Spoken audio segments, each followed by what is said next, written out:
जनसंवाद कार्यक्रमाच्या निमित्तानं या पावन कारंजाच्या भूमीत आलेले शिवसेना पक्षप्रमुख माननीय उद्धवजी ठाकरे साहेब,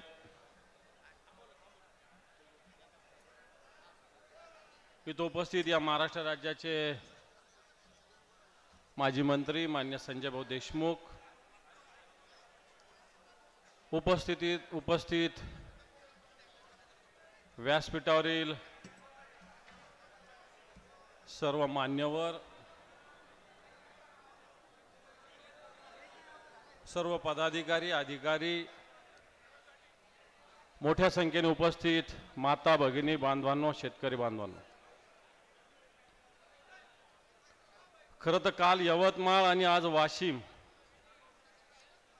या जिल्ह्यामध्ये अमृत नोनी आर्थो प्लस ये एक प्रूवन फॉर्मूला है। इसमें मौजूद नोनी फल के गुण और आयुर्वेदिक जड़ी बूटियां शरीर को जरूरी पोषक तत्व देने के साथ साथ हड्डियों और जोड़ों के घिसने, उनमें होने वाले सूजन और दर्द को रोकने में मदद करता है। दर्द मुक्त जीवन के लिए अमृत नोनी आर्थो प्लस। उद्धवजी ठाकरे साहेबांचा आणि शिवसेनेचा झंझावात आलेला आहे आणि हा झंझावात पुन्हा एकदा हा शिवसेनेचा उद्धवजी ठाकरे साहेबांचा नेतृत्वावरचा झंझावात दिल्लीच्या संसदेवर भगवा फडकवल्याशिवाय स्वस्थ बसणार नाही। दिल्लीत बरेच जण वेगवेगळ्या घोषणा करत असतील, अब की बार 400 पार, कोणी म्हणतं अब की बार 370 पार, पण त्यावेळेस ते म्हणले होते बहुत हो गई महंगाई की मार, अब की बार मोदी सरकार।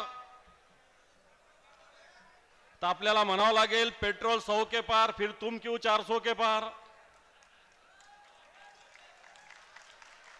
डीजल 100 के पार, फिर तुम क्यों 400 के पार, तेल 200 के पार, फिर तुम क्यों 400 के पार।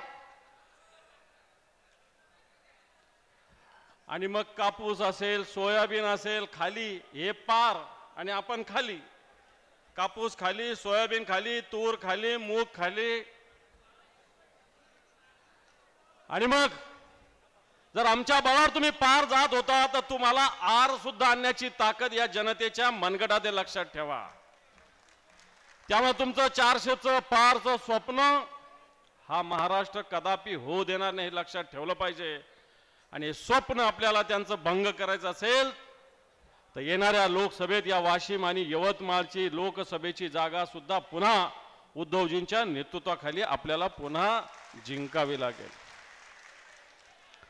कारण आपल्याला माहिती आहे नितीन गडकरी एक मंत्री काय बोलले होते इथल्या खासदाराविषयी, रस्त्याच्या कामाविषयी आपल्याला चांगल्या पद्धतीने माहिती आहे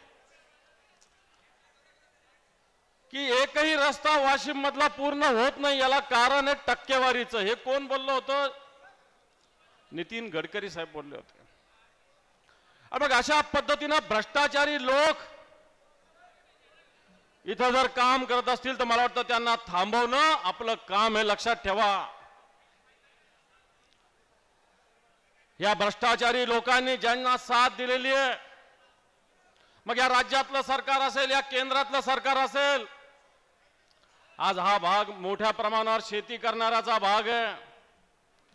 आज आपल्याकडे सोयाबीनचा भाव काय झालेला आहे संजय भाऊनं सांगितलं, सोयाबीनचा भाव 4000च्या खाली येतोय। एक काळ होता 6000, 7000, 8000, 10000 पर्यंत सोयाबीनचा भाव गेला होता। परंतु या सरकारनं खाद्य तेलावरचं आयात शुल्क कमी केलंय। आधी जर खाद्य तेल आयात करायचं होतं तर 35% आयात शुल्क होतं, आता ते 5% केलेलं आहे। आणि त्यामुळे आयात मोठ्या प्रमाणावर तेलाची होत असल्यामुळं सोयाबीनचा भाव सुद्धा खाली आलेला आहे, लक्षात ठेवा। भुईमुगाचा भाव सुद्धा खाली आलेला आहे, लक्षात ठेवा।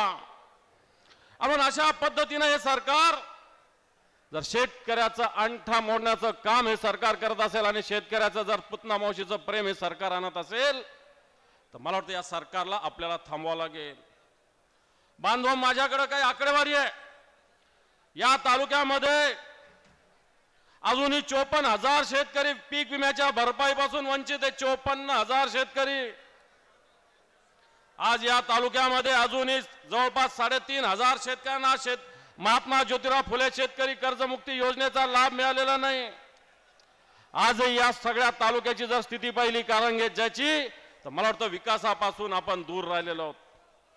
आज या कारंजामध्ये जे लोक नेतृत्व करतात, या भागाचे मंत्री असतील, या भागाचे खासदार असेल, या भागात मोठ्या प्रमाणावर आदिवासी बांधव राहतात, बंजारा बांधव राहतात।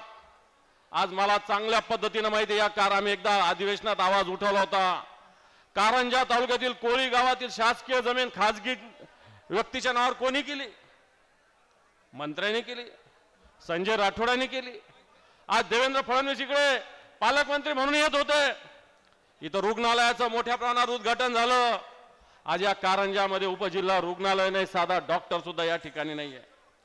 म्हणून अशा पद्धतीनं हा भाग वाशिम भाग असेल, हा अतिशय विकासापासून दूर राहिलेला आहे। या भागाचे जे जे लोक नेतृत्व करतात ते अतिशय वाटतं स्वार्थाच्या पलीकडे कोणत्याही प्रकारचा विचार करत नाही।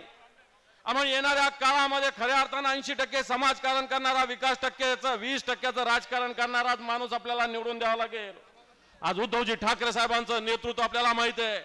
या नेतृत्वाने 2 लाखाची कर्जमाफी केली होती। सत्तेवर आल्या पहिला निर्णय कोणता घेतला होता तर 2 लाखाची शेतकऱ्याची कर्जमाफी करण्याचा निर्णय घेतला होता। एका अंगठ्यावर 2 लाखाची कर्जमाफी उद्धवजी ठाकरे साहेबांनी केली होती। याच उद्धवजी ठाकरे साहेबांच्या नेतृत्वाखाली कोरोना सारख्या, कोविड सारख्या आजाराशी आपण लढलो।